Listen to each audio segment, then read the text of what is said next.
Olá, seja muito bem-vindo, muito bem-vinda. Nesta edição do Alesp em Pauta, vamos conversar com especialistas da Fundação de Amparo à Pesquisa do Estado de São Paulo, a FAPESP, que apresentam uma pesquisa de implementação de políticas educacionais e desigualdades frente a contextos de pandemia pelo Covid-19. Com a pandemia de Covid-19, a necessidade de fechamento das escolas atingiu mais de 90% da população escolar mundial. Infelizmente, os países que permaneceram com as escolas fechadas por mais tempo foram justamente aqueles que já apresentam os piores desempenhos escolares pré-pandêmicos. Nós recebemos aqui no estúdio a professora Maria do Carmo Meirelles Toledo Cruz, docente do Programa de Pós-Graduação em Educação e do Programa Profissional Formação de Gestores Educacionais da Universidade de São Paulo, a Unicid, coordenadora da pesquisa Implementação de Políticas Educacionais e Desigualdades frente a contextos de pandemia pelo Covid-19. A professora também é membro da rede de pesquisa sobre a implementação de políticas públicas educacionais e agradeço a sua presença, professora. Prazer, é muito bom estar aqui de novo no programa da Alesp em Pauta, discutindo um tema tão importante para nós brasileiros, para novas crises que virão, tudo mais. Conosco também aqui no estúdio o professor Dr. Rodney Pereira, pesquisador, coordenador da rede de pesquisa sobre a implementação de políticas públicas educacionais. Obrigado pela sua presença. Obrigado, é um grande prazer estar aqui no programa, ainda mais em parceria com esses colegas tão especiais e excelentes pesquisadores. Obrigada. E nos acompanham de forma remota nesta conversa a professora Maíra Mamed, pesquisadora, que está em Paris e fala conosco. Obrigada pela sua presença, professora. Obrigada, boa tarde. Também está conosco, como eu falei, de forma remota, o professor doutor Breiner Ricardo de Oliveira, que é pesquisador também. Obrigado pela presença, professor. Olá, como vão? Muito obrigado pelo convite e um prazer estar aqui. Obrigada. Um abraço para todos que nos assistem. Muito obrigada. Eu já começo com a professora Maria do Carmo perguntando para a senhora, quais os principais impactos da pandemia do Covid-19 na educação, e a gente sabe que foram enormes. Então, nessa pesquisa a gente viu inúmeros impactos que aconteceram. Acho que o primeiro que eu destacaria é o problema da aprendizagem dos alunos, né? A gente ficou quase 2 anos, né? Eu acho até importante explicar que essa pesquisa não foi feita só no Brasil, ela foi feita também na França, no Chile, em vários estados aqui do Brasil. E em todos a gente percebe, o primeiro impacto que eu acho que dá luz ao que já existia é a não aprendizagem nesse período e evidencia as desigualdades que a gente tem no acesso à internet, no acesso a equipamentos e tudo mais. E eu acho que a gente vai viver muitos impactos ainda sobre eles, mas eu vou destacar, a gente vai falar aqui hoje um pouco vários, mas eu queria destacar os efeitos socioemocionais, sejam para as crianças, seja para os adolescentes, professores, diretores, para toda a equipe escolar, que a gente está vendo que isso é um grande desafio que a gente vai ter que enfrentar aqui para frente também. Professor Rodney.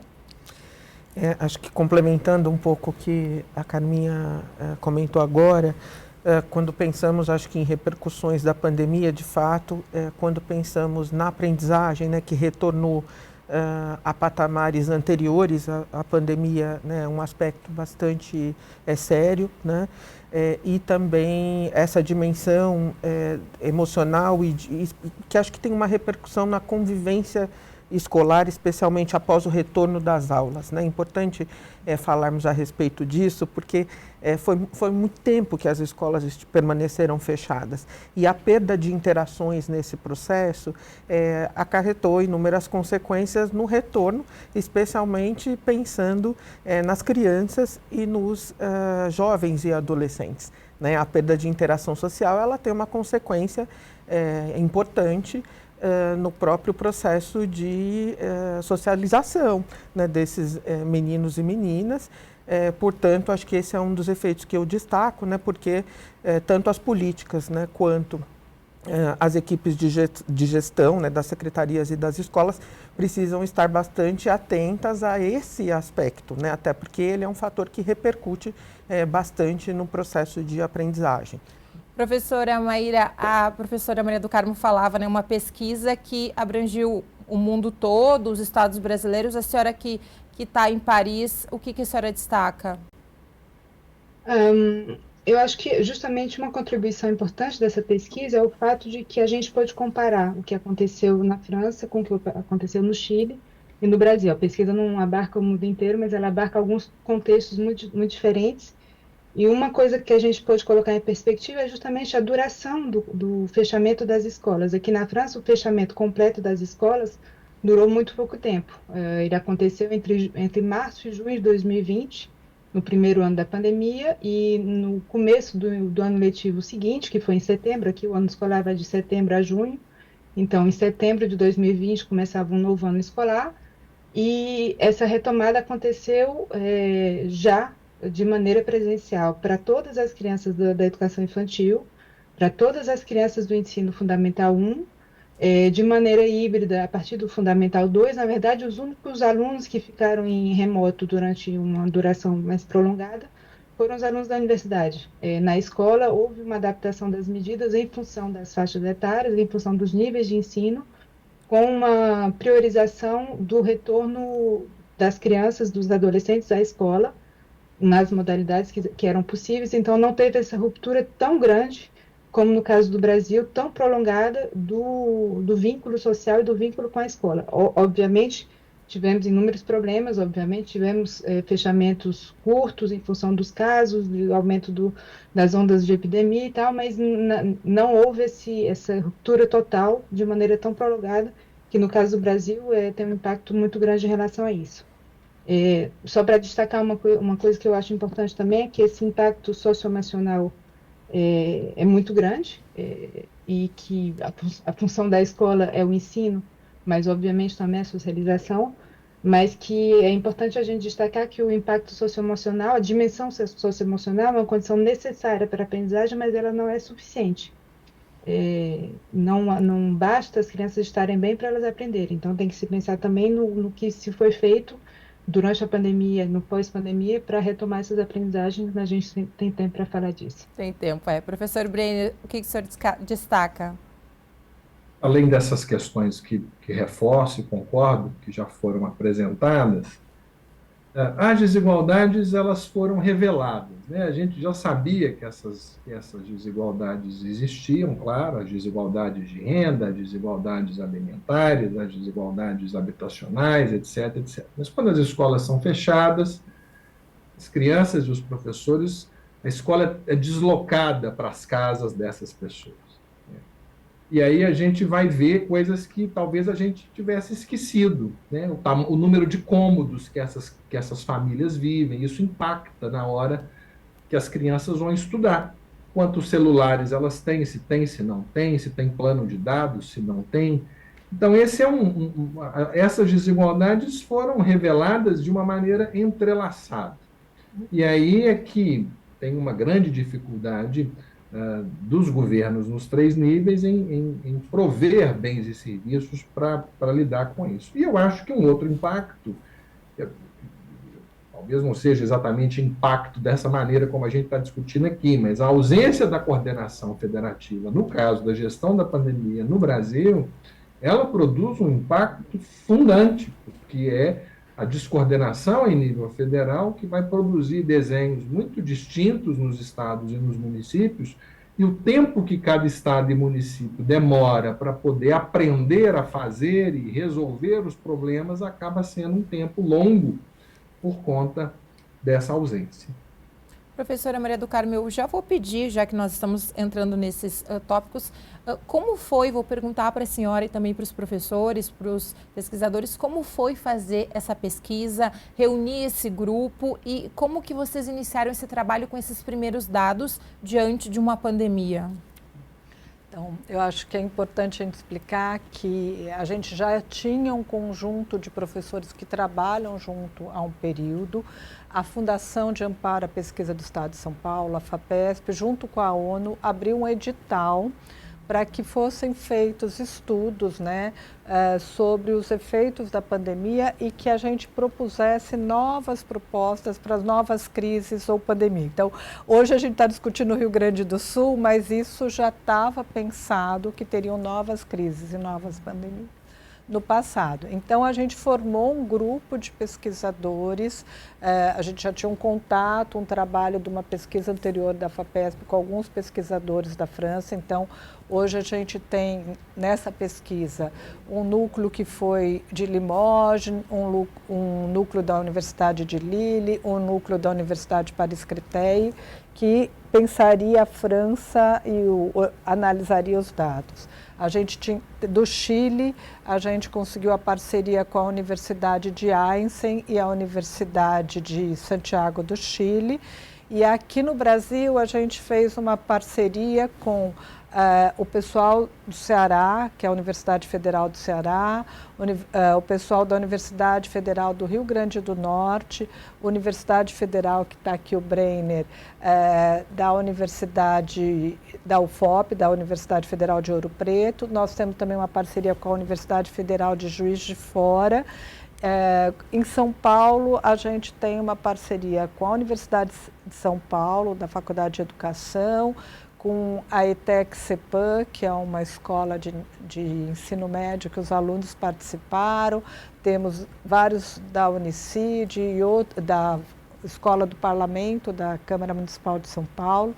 Então, a gente pensou uma pesquisa em rede que tem alguns objetivos que são comuns, mas cada núcleo, cada eixo tinha autonomia para fazer a sua pesquisa e a gente compartilhava no decorrer da pandemia e agora, né, presencialmente, as discussões. Então, nós fizemos encontros de pactuação, fizemos um seminário de resultados parciais, como estava em pandemia, era tudo remoto, vários diálogos entre pesquisas para a gente ver sinergias, o que poderiam estar acontecendo.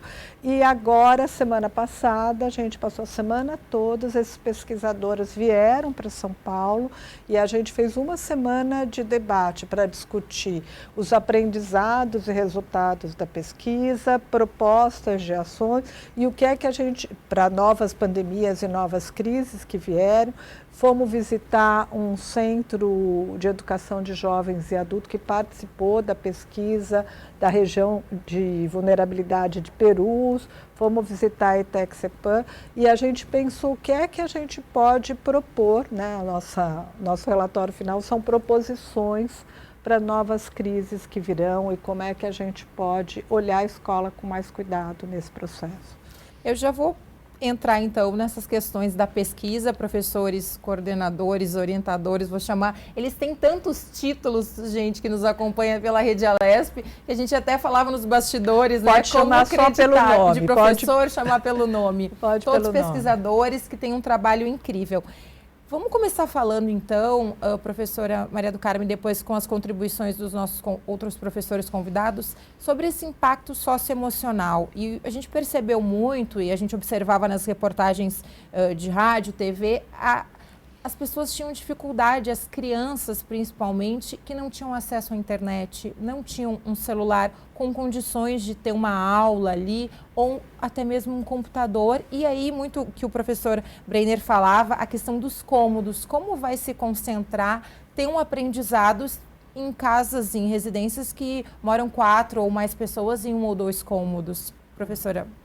Então, a gente vivenciou muito essa pesquisa, verificando, seja pela escuta dos alunos, que a gente tem várias escutas de alunos, de crianças até jovens do ensino médio ou do ensino superior, escutando alunos, mas também fazendo visita de campo e pesquisas quantitativas também. Então, a questão da saúde mental, ela aparece na fala das crianças, né, assim, na fala dos professores, dos coordenadores, diretores, em todas as entrevistas que a gente participou, a gente escutava essa dificuldade que a escola teve e das crianças de manter o vínculo. Então, eu acho que teve um esforço, eu acho que a gente deve aqui parabenizar professores e professoras, porque elas conseguiram, num contexto de pandemia, num contexto de falta de acesso a celular, falta de acesso a equipamentos, os professores conseguiram com muito esforço, com muito trabalho adicional, manter um pouco o vínculo com os alunos. Isso fez com que a gente não tivesse uma evasão tão grande no país como poderia ter tido se não tivesse esse trabalho.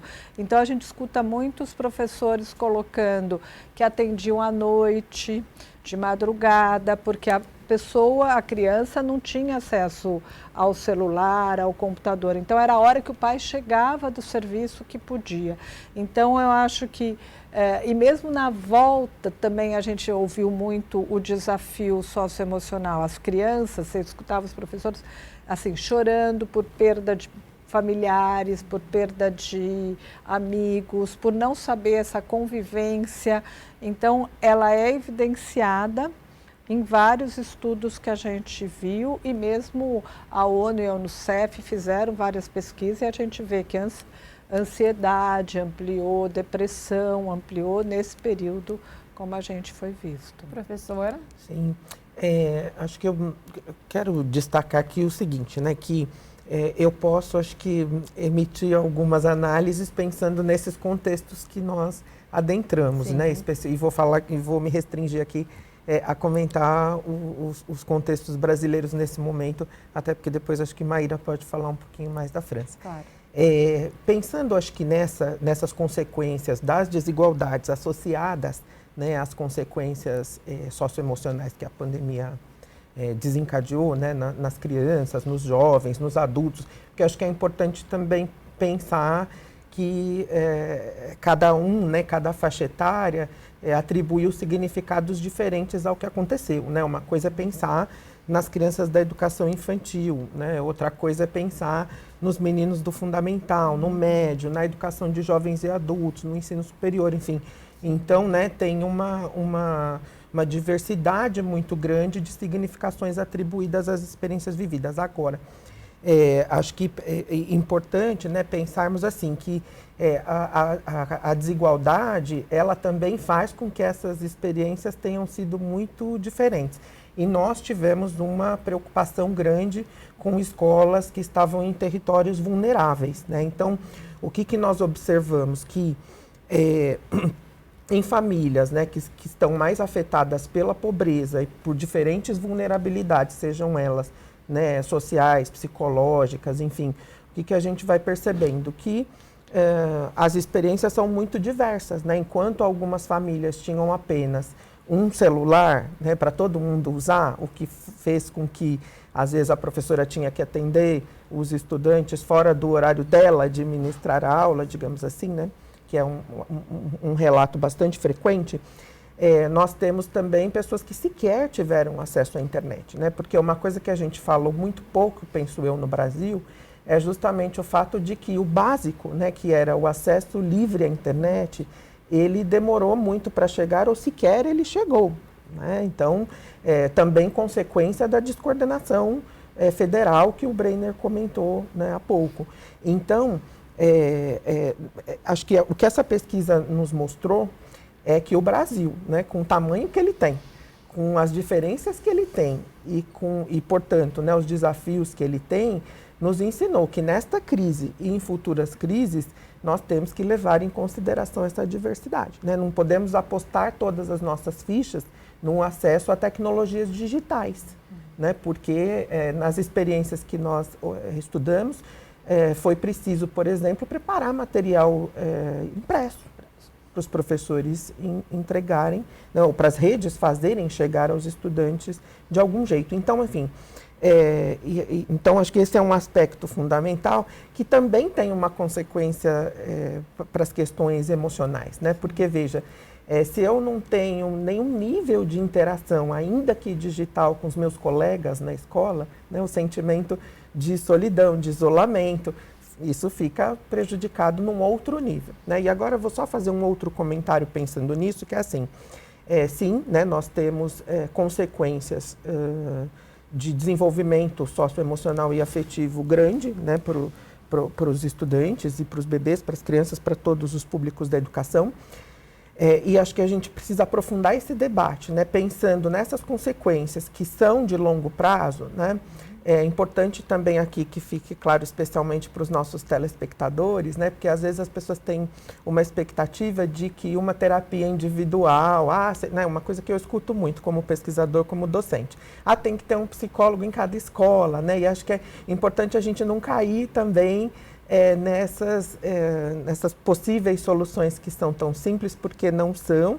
E a psicologia escolar tem um outro foco, né, que é a gente pensar justamente nas interações coletivas como elementos facilitadores dos processos de aprendizagem, né? A gente não pode esquecer nunca da função social da escola, que é fazer todo mundo aprender o conhecimento que a humanidade foi acumulando ao longo dos tempos. Então, em que pesem os aspectos socioemocionais, eu diria que no campo educacional, as nossas preocupações presentes e futuras têm que estar focadas nisso, né? num melhor suporte emocional para uma melhor convivência, visando a aprendizagem, né? A gente não pode desassociar esses aspectos. Eu vou continuar aqui no Brasil, depois vou para a professora Maíra. Professor Breiner.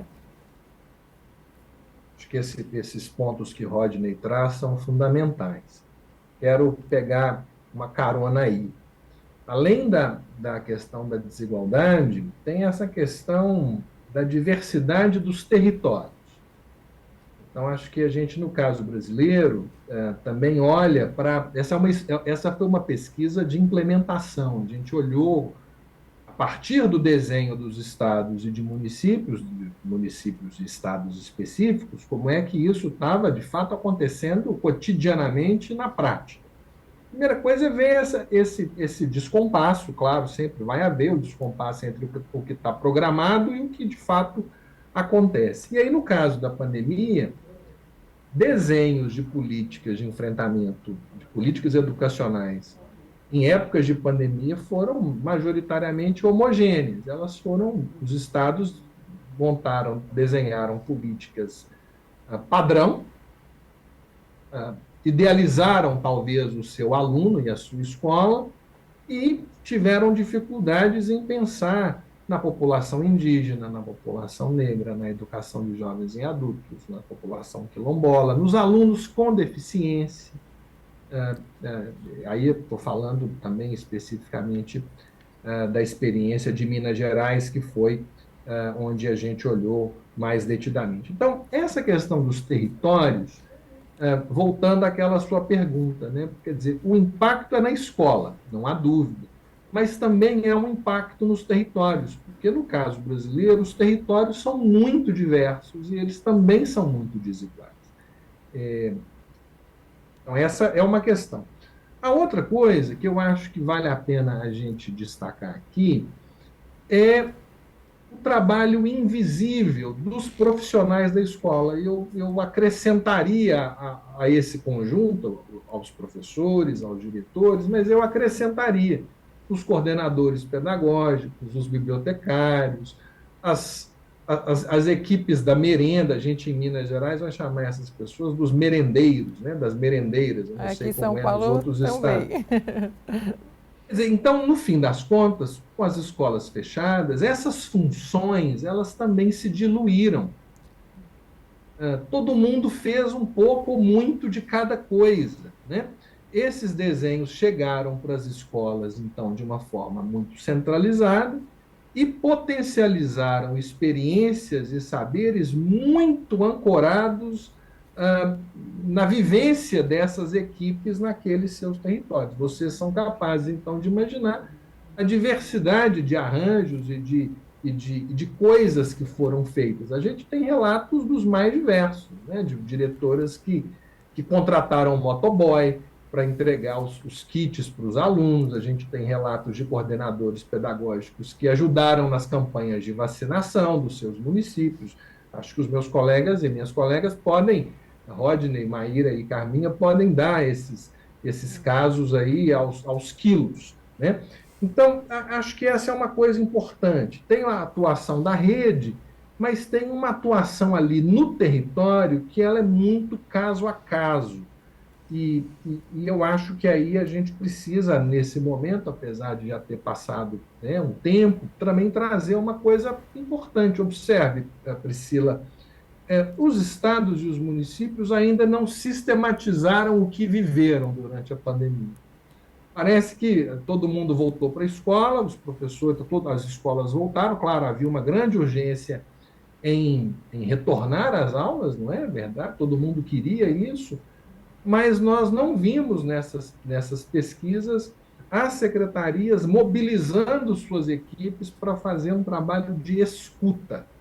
Estou dizendo isso porque essa foi uma das questões que me impressionou numa das sínteses que a gente fez nesse seminário que a professora Maria do Carmo comentou no início da sua apresentação, um seminário que congregou todos os pesquisadores nessa semana de trabalho em São Paulo. Nós temos 5 minutos ainda nesse bloco e, obviamente, depois vamos continuar falando sobre o tema aqui no Alesp em Pauta, mas eu já vou trazer a professora Maíra para o assunto neste bloco ainda e depois eu continuo com a senhora no próximo bloco. Pode falar suas percepções aí em Paris, enfim, o seu trabalho frente a essa pesquisa, professora. Bom, eu trabalho aqui na Universidade de Paris-Créteil, como a professora Maria do Carmo falou, e nessa pesquisa, na verdade, eu trabalhei sobre a França e sobre o Ceará, porque a gente estava junto com o núcleo do Ceará também. Mas eu vou trazer aqui a experiência da França, porque meus colegas podem falar mais da experiência dos diferentes estados no Brasil, então eu vou aprofundar a questão. Como eu falei, aqui na França, o período de fechamento total das escolas foi muito curto, mas ele foi marcado, como no Brasil, por um grande despreparo. Na verdade, na sexta-feira que antecedeu o fechamento das escolas, o último dia de abertura das escolas, os professores estavam desesperados procurando os e-mails dos pais, os telefones de contato dos pais, porque eles não tinham essas informações. Então, assim, você tem uma instituição que é muito fechada nela mesma e que teve que se abrir para os pais, colocando sobre eles a responsabilidade por procuração do que ia acontecer em casa, né? Como o Brenner falou, do fato de acompanhar seus alunos, seus filhos em casa. Então, essa transformação do papel dos professores. No trabalho que a gente realizou aqui, no que a gente chamou o grupo digital, o grupo de trabalho digital, o GT Numérique, a gente trabalhou junto com os colegas da Universidade de Lille, e a gente tentou entender um pouco melhor as práticas dos professores, como é que eles lidaram com essa passagem para o que o governo chamou de continuidade pedagógica. Na verdade, a continuidade pedagógica foi muito descontínua e muito diferente, muito variável de um professor para outro. Alguns investiram muito mais, outros investiram muito menos, e a instituição ficou numa perspectiva de controle, pedindo para os pais, tentando controlar o trabalho dos professores, mas pedindo para os professores também controlarem o trabalho dos pais, ou seja, pedindo para os pais enviarem os trabalhos dos filhos que estavam feitos, mas os professores sempre tiveram uma percepção muito aguda que as desigualdades escolares seriam imensas nesse período, por conta das diferenças de acesso. Na verdade, a França pode ser um país muito rico, mas as desigualdades são muito grandes também e são particularmente marcadas no que diz respeito, no que tange às desigualdades escolares. A França é o país da OCDE que tem o maior impacto da origem social sobre o resultado escolar dos alunos. Então, assim, já tem essa consciência de que a origem social dos alunos pesa muito na aprendizagem e pesa muito mais quando a escola desaparece. Então, assim, o que a gente pode perceber é que os professores que trabalharam junto a públicos escolares mais desfavorecidos, eles tiveram muita cautela em avançar com novos conteúdos. Eles tiveram uma postura mais protetora, tentando fazer revisões, tentando consolidar coisas que eles já tinham visto, mas com muita relutância em trazer novos conteúdos, porque eles sabiam que os alunos não tinham acesso, ou que não teriam o mesmo acesso que os outros. Os professores que trabalharam junto a públicos mais favorecidos puderam apresentar um pouco mais de novos conteúdos, mas sempre com essa incerteza quanto à aprendizagem dos alunos. Como já foi falado também, a escola é um lugar onde acontece muita coisa, onde acontece a vida dos alunos, A questão da cantina escolar, do aumento da fome também foi uma coisa muito importante aqui, mas teve um dado que foi interessante que a gente pôde trazer a partir da entrevista com os alunos, é que muitos alunos relataram trocar o dia pela noite. Na ausência da escola, na ausência da obrigação de ir para a aula de manhã, e principalmente quando os pais tinham que trabalhar e que não podiam dar conta de cuidar dos filhos e de trabalhar, muitas vezes quando eles saíam de casa, inclusive, as crianças muitas vezes ficavam acordadas até muito tarde, às vezes a noite inteira, na frente de tela, de televisão, de computador, de videogame, e dormiam até no começo da tarde. Então, a escola como regulação do ritmo de vida apareceu de maneira muito forte, principalmente junto às classes favorecidas, mas não somente. Mas uma coisa que pareceu, um dado importante também que apareceu é que, justamente porque a gente trabalhou sobre as práticas dos professores e que essa questão do acesso se colocava um pouco menos que no Brasil, a gente tentou entender o que é que acontecia quando as professoras tentavam ensinar de maneira remota, né? E o que a gente pôde perceber é que, para os professores, mesmo para os professores que mais investiram, que multiplicaram as estratégias para tentar alcançar os alunos, através de WhatsApp, através de aulas remotas, através de uma divisão do tempo de aula em pequenos grupos para tentar ter uma relação mais próxima com os alunos, houve uma insatisfação muito grande delas. Eu falo no feminino, que eu trabalhei muito mais em relação às professoras do Fundamental 1 e a maioria do grupo é feminina, uma grande insatisfação quanto à eficiência desse trabalho. O que é que fica realmente de aprendizagem? De que maneira eu consigo retomar o tipo de interação? O Rodney falou muito em interação. Apesar de todas as ferramentas, apesar de todo o esforço, apesar de uma presença no possível dos alunos, essa insatisfação com o tipo de interação que acontecia em sala de aula era muito grande, porque os professores não têm como ficar atento a indícios da participação dos alunos, não tem como perceber que tipo de trabalho os alunos estão feitos, eles não podem nem ter certeza que os alunos estão trabalhando realmente. Professora, eu vou pedir, com licença para a senhora, para a gente fazer uma pequena pausa no Alesp em Pauta e a gente volta em instantes para continuar aqui debatendo esse tema de importante relevância. Fique com a gente.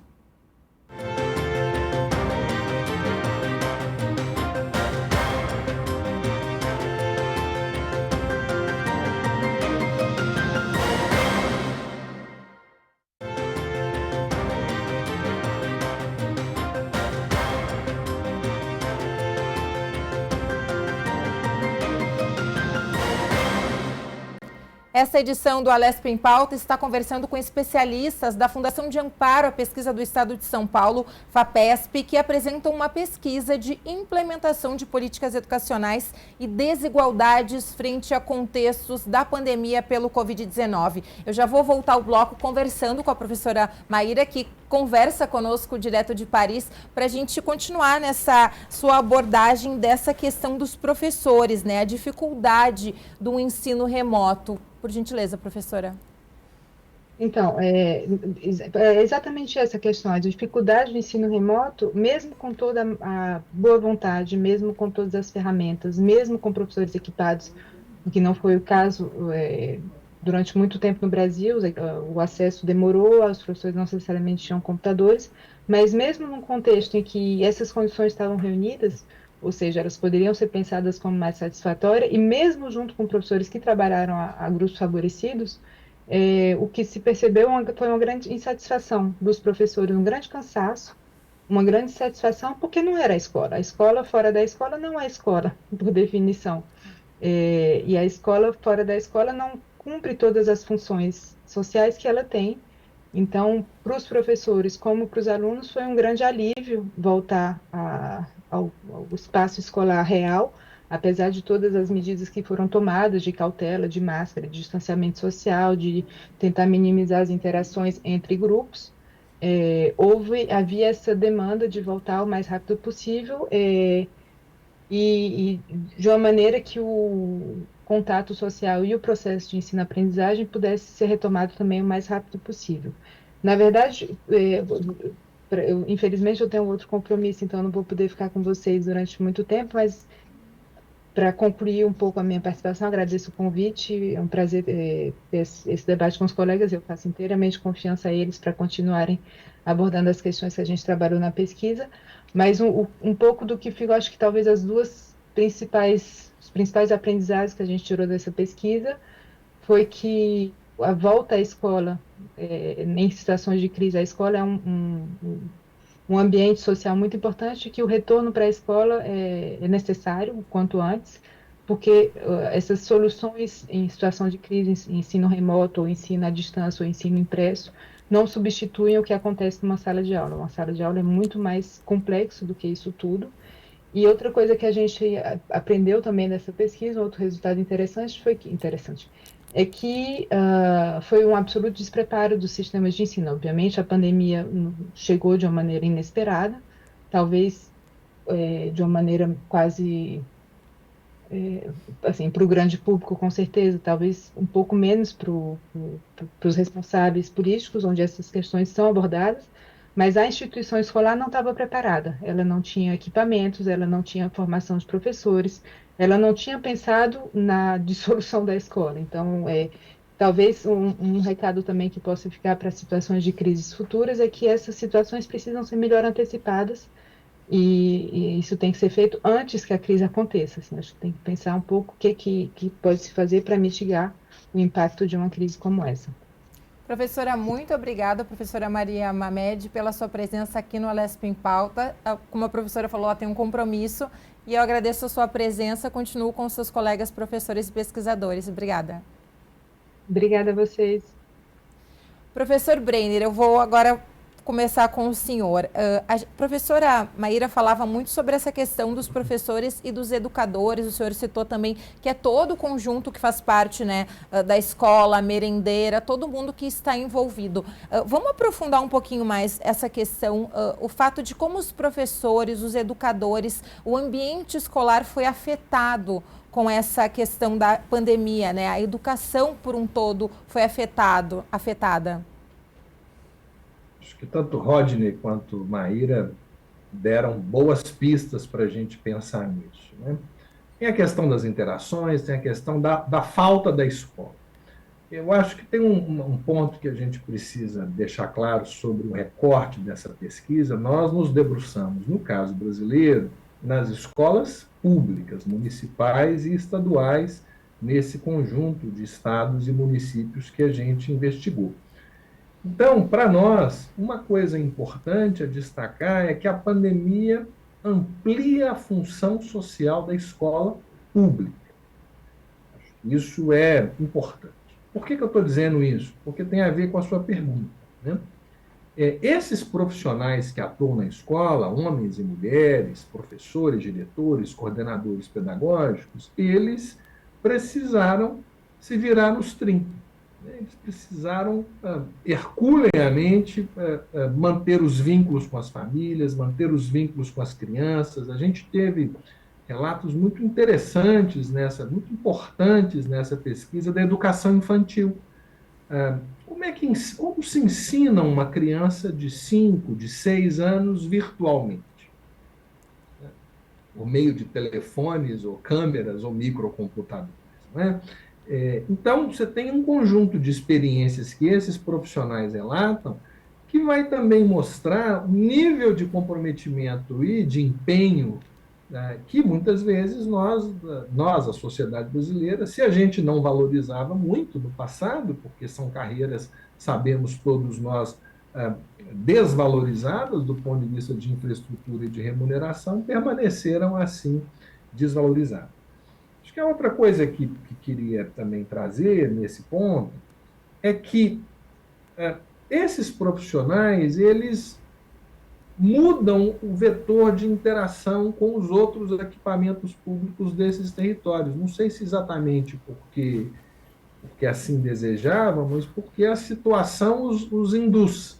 Quer dizer, os professores acabam tendo que interagir com os profissionais da saúde, os diretores também, com os profissionais da assistência social, porque em muitos lugares, acho que a professora Maria do Carmo pode trazer essa informação com mais propriedade do que eu, a busca ativa foi um elemento estratégico. Quer dizer, os municípios e os estados, que não tinham tradição de fazer a busca ativa dos seus alunos e também das famílias, tiveram que construir essas estratégias, e quando eles fazem isso, observe bem, isso os motiva, os induz a conversar com outros profissionais de outras áreas, os da saúde, os da assistência, e com outros equipamentos públicos, que também atuam nesses territórios. Né? A outra coisa que acho que a gente precisa pensar é que esses profissionais não tinham formação para atuar virtualmente, não sabiam operar uma câmera, não sabiam gravar aulas, muitos não tinham e-mail, inclusive. Então, a gente está discutindo um início. Em Minas Gerais, o que a gente vê é uma trajetória. Naquilo que era um problema nos primeiros meses, os professores já aprenderam a lidar com aquilo e foram lidar com os outros problemas decorrentes dos problemas anteriores, se vocês me entendem. Né? Você tem uma trajetória ascendente aí, de uma certa artesania, de uma certa improvisação, que mobiliza todo mundo de maneiras muito diferentes a partir do que cada lugar fez. Professora Maria do Carmo. Então, eu acho que como o Brenner, Rodney e Maíra colocaram, a escola, se a gente pensar dos equipamentos públicos, é o único local que as crianças ou os adolescentes todos os dias têm um contato com aquela equipe, né? E o que a gente percebeu é que a escola tomou um vulto muito importante. Foi ela que distribuiu as cestas básicas, foi ela que vacinou as crianças, muitas vezes, não só crianças, professores, famílias e tudo mais.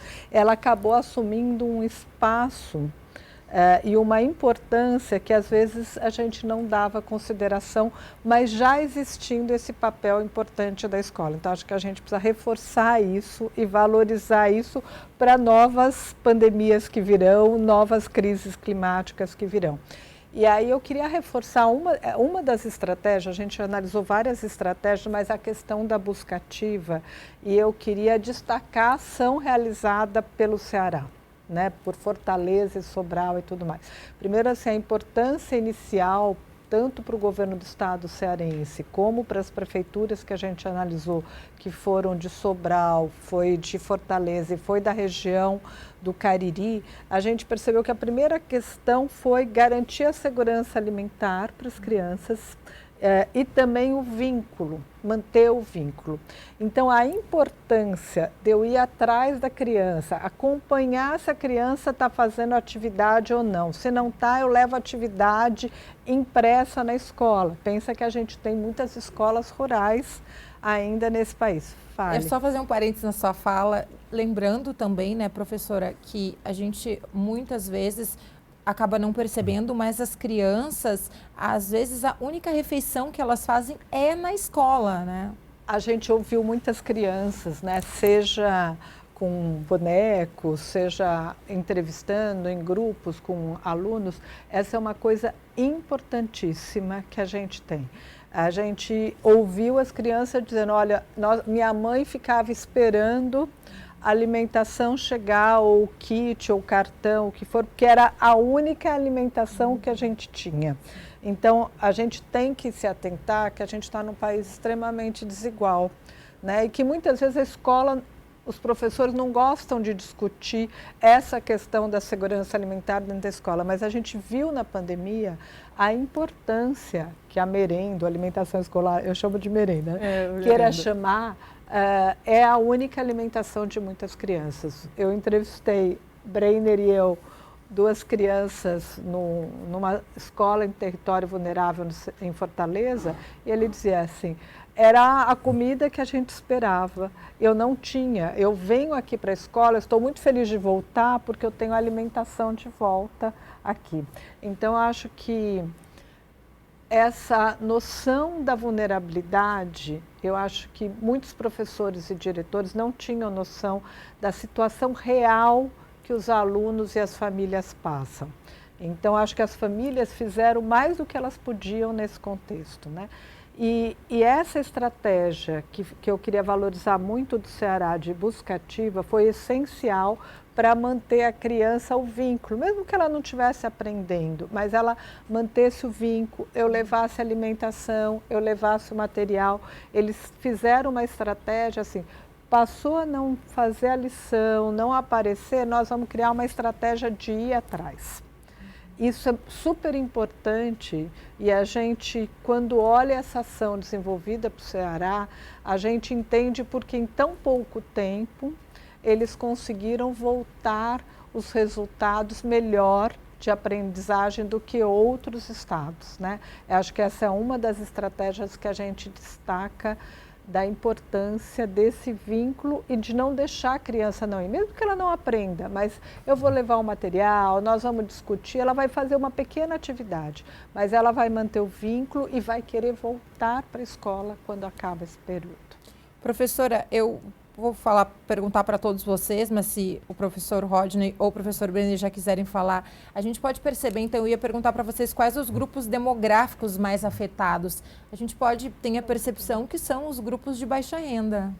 Sem dúvidas, né? Acho que Brenner agora há pouco também mencionou alguns segmentos, né, populacionais, mas quando nós pensamos realmente em pessoas mais pobres, né, não podemos também descartar o recorte racial, né? Então, as pessoas negras e pobres, indígenas, quilombolas, né, pessoas com deficiência, enfim, foram pessoas que sofreram, né, mais fortemente, né, os efeitos da pandemia, né? Então, é importante também sempre lembrar que esses marcadores precisam ser marcadores que precisam estar no radar, né, das políticas, desde os níveis mais de alto escalão, né, enfim, pensando em quem formula as políticas, os de médio escalão, né, esses que estão nas zonas intermediárias, digamos assim, né, secretarias de educação, departamentos regionais, mas também da gestão escolar, né, às vezes também alguns profissionais, algumas pessoas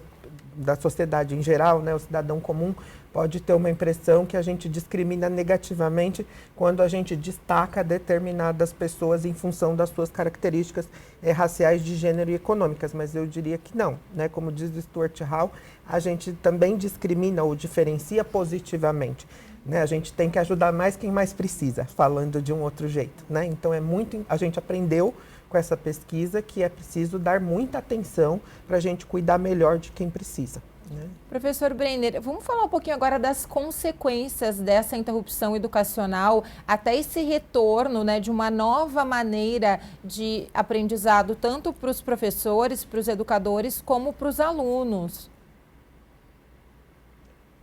Nós já talvez demos um panorama sobre essas consequências. A primeira delas, claro, são as deficiências, as defasagens de aprendizagem decorrentes do período em que as escolas ficaram fechadas. A gente tem aí agora uma política importante do governo federal, que é o compromisso na alfabetização, que é, nesse sentido, um programa importante para poder recuperar as defasagens e induzir os estados e os municípios a avançarem nos percentuais de aprendizagem. Acho que essa é uma questão importante. A outra consequência chamemos de uma coisa mais subjetiva, mas não menos importante, que é, de fato, a dificuldade em se reconstituir vínculos e retomar os hábitos de estudo e de aprendizagem, né? Os alunos desaprenderam a estudar, estão tendo que aprender de novo, né? A outra consequência que eu acho importante a pandemia mostra que as redes olhavam para as tecnologias digitais como questões marginais, ou acessórias, ou secundárias, né? Ou menos importantes, se vocês quiserem usar essa expressão. Eu acho que a gente precisa retomar essa discussão, essa pesquisa explicita isso de uma maneira muito objetiva. A pandemia nos ensina que as tecnologias precisam ocupar um outro lugar. A outra consequência da pandemia é uma discussão sobre como se aprende, como se ensina, né? Não estou exatamente falando só das tecnologias, mas, de fato, com esse período em que as escolas ficaram fechadas, outros atores passaram a mediar esses processos formativos, né? Eu queria também apontar, Priscila, que tem aí uma variável que aparece na pesquisa de Minas Gerais, que é uma consequência visibilizada pela pandemia, que é os estados se comunicam muito mal com os seus professores e com os seus diretores e com as famílias, né? Na hora em que a gente viu a pandemia, Minas Gerais elegeu se comunicar por normas, por instruções normativas, por um conjunto de documentos que eram muito difíceis de serem processados pelos seus profissionais, né? Então, uma consequência é essa, né? Como é que as pessoas vão entender o que elas precisam fazer se os canais de comunicação eles são precários, eles são insuficientes e eles não são quase que síncronos, né? Porque nesse momento da pandemia estava todo mundo fazendo tudo ao mesmo tempo, conectado, e esse vácuo comunicacional ele também era importante. Professora Maria do Carmo, são consequências que seguem a longo prazo, né? Com certeza, a gente está vendo os últimos estudos do MEC, da pesquisa que a gente acabou de analisar os dados quantitativos, nós estamos vendo que a gente vai ter talvez uma década ou mais para recuperar alguns aprendizagens em alguns estados propriamente dito. Outros, como a gente já destacou antes aqui, o Ceará, talvez esse período seja menor em função de já ter um programa consolidado de cooperação estratégica com os municípios, que já tem material didático, tem formação continuada, tem uma série de ações coletivas que faz com que o programa chegue na escola, chegue no professor, a partir da necessidade do professor. Mas eu acho que a gente vai ter alguns anos ainda, e eu acho que o MEC, quando o Breiner acabou de colocar essa questão do pacto da alfabetização, que acho que depois Rodney pode falar mais sobre isso, eu acho que é muito importante da gente ter um pacto onde todos os governadores, prefeitos, vamos dizer, olha, uma prioridade é que a criança saiba ler e escrever. Isso é um pacto que a gente tem que voltar a ter no Brasil e se responsabilizar que a educação é um direito de todos e de todas, entendeu? Então é importante esse aspecto. Professor Rodney? Eu acho que concordo inteiramente com a professora Maria do Carmo, né? E acho que quando o Breiner e ela mencionam o Compromisso Nacional Criança Alfabetizada, acho que é uma grande oportunidade mesmo que nós enxergamos, né, que primeiro é ter foco, né, ou em outras palavras, né, centrar fogo no direito de todos e todas os brasileiros e brasileiras aprenderem a ler, escrever, ouvir, falar e poder analisar e refletir sobre a própria língua. Isso é básico para aprender qualquer coisa, né, na vida, em outros campos de conhecimento também, né? Então, veja, penso que essa estratégia, né, de as três instâncias, né, de governo pensarem, União, Estados e municípios, né, pensarem de forma articulada, integrada, dialogada, né, e com um objetivo muito específico, é alguma coisa que certamente repercute na trajetória escolar de todos os estudantes, né? Então, é um aspecto realmente que acho que para os próximos anos ele precisa se sedimentar, inclusive se fortalecer como uma ação, né, governamental de permanência, né, para que ela tenha uma característica de política pública mesmo, não é, sem que seja interrompida a cada alteração de governo em qualquer uma das esferas, né, tanto federal, quanto estadual, quanto municipal. Então, acho que assim, né, se a gente conseguir disseminar a importância que tem esse compromisso, né, de que todo mundo, né, pensando nos governos e na sociedade como um todo mundo empenhado nessa garantia do direito à educação, acho que a gente, inclusive, estará um passo à frente pensando nisso que falávamos há pouco, né, de que a escola sempre foi a porta de entrada para direitos sociais. Né? Se você pensa, um bairro novo que está começando, o que chega primeiro? Escola. Né? Escola e o BS, né? Mas eu diria que escola primeiro. Né? Então, a gente já tem isso muito discutido na literatura acadêmica, científica, da sociologia, da história da educação. Então, como é que a gente fortalece isso, né? Esse diálogo da escola com esses outros equipamentos, de outros serviços, para a garantia de direitos, mas principalmente pelo direito à aprendizagem. Né? Então, esse fortalecimento de redes é super importante mesmo. Isso que o senhor fala, né, professor, é muito importante também, né, professor Breno e professor Maria do Carmo. A escola chega primeiro, junto com a UBS, mas é na escola que são criados os vínculos. E aí entra muito essa preocupação de todos nós, isso que o professor Breno citou, da preocupação do direito de aprender e ensinar, né, professora? Eu acho que a gente tem que reforçar algumas coisas que estão previstas na Constituição de 1988, né? E eu acho que a pandemia mostrou a importância da escola. Se você falar com qualquer pai, mãe que teve filhos ou filhas nesse período, começou a valorizar a escola. Só a escola, o professor, a ação. O que ela tem que se reverter é de valorização real, financeira do professor, de apoio para a formação, melhores salários, para que esses professores, a gente tenha uma educação de qualidade nesse país, né? Se a gente quiser garantir. A gente percebe, eu no meu círculo de pais e mães, eu ouvia muito o professor Breiner, professor Maria do Carmo, professor Roger, a frase, eu não tenho filhos ainda, como é difícil ensinar. Eu tenho a minha filhada que eu acompanho de perto e ela teve aula remota no computador, no celular, e aí a mãe ou o pai tinham que ficar ali, né, revezando o horário pós-aula para as tarefas. E aí a frase era, como é difícil ensinar. E é difícil ensinar, né, professor Breiner?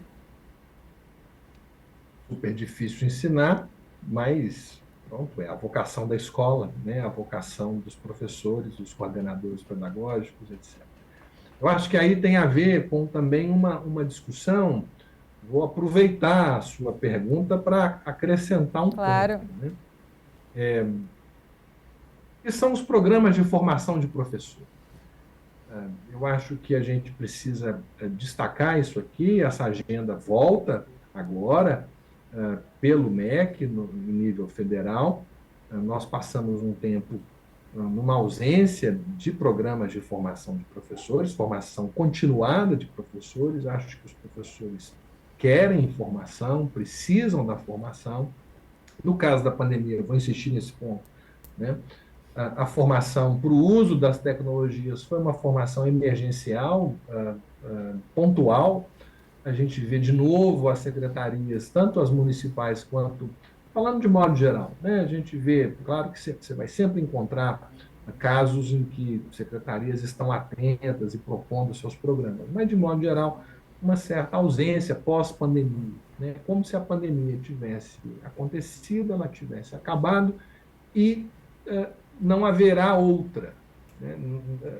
Como se tudo já tivesse se resolvido e voltamos ao tempo anterior, a 2019, a 2018. Acho que a gente precisa trazer essa questão de volta, né? Ou retomar e aprofundar esse debate. Isso é um debate importante. Por quê? Porque a justiça tecnológica ou a desigualdade tecnológica e de infraestrutura das escolas é real, né? Rodney estava falando do compromisso nacional da criança alfabetizada. Tem uma coisa aí que a pandemia ensina aos estados e aos municípios, e, por exemplo, Minas Gerais instituiu, por causa da pandemia, Minas Gerais cria uma subsecretaria de articulação institucional. Veja, Minas é um estado com 856 municípios, salvo engano, que não tinha na sua estrutura da Secretaria Estadual de Educação uma instância, um setor, uma área que fizesse a coordenação com os seus municípios, como, por exemplo, tem o Ceará e o estado do Espírito Santo. Esta coordenação subnacional, ela é indispensável em situações de crise como essa, né? E também é fundamental para poder reduzir as desigualdades entre as escolas e entre os municípios e entre as regiões e entre os públicos-alvo da escola, né? Entre a população indígena e a população branca, entre a população negra e entre a população urbana e a população rural, etc, etc, etc. Então, eu acho que essa coordenação ela é também um ponto para deixarmos aí assim destacado para quem nos acompanha nessa conversa. O Alesp em Pauta de hoje fica por aqui, uma conversa que podia se prolongar. Eu conversei com pesquisadores, professores que realizaram uma pesquisa de implementação de políticas educacionais e desigualdades frente a contextos de pandemia pela Covid-19. Eu agradeço a professora Maria do Carmo, o professor Rodney e o professor Breiner. Obrigado pela participação e até uma próxima. Obrigada e até uma próxima. Obrigada, muito obrigada. Obrigado, até logo. Até logo, obrigado.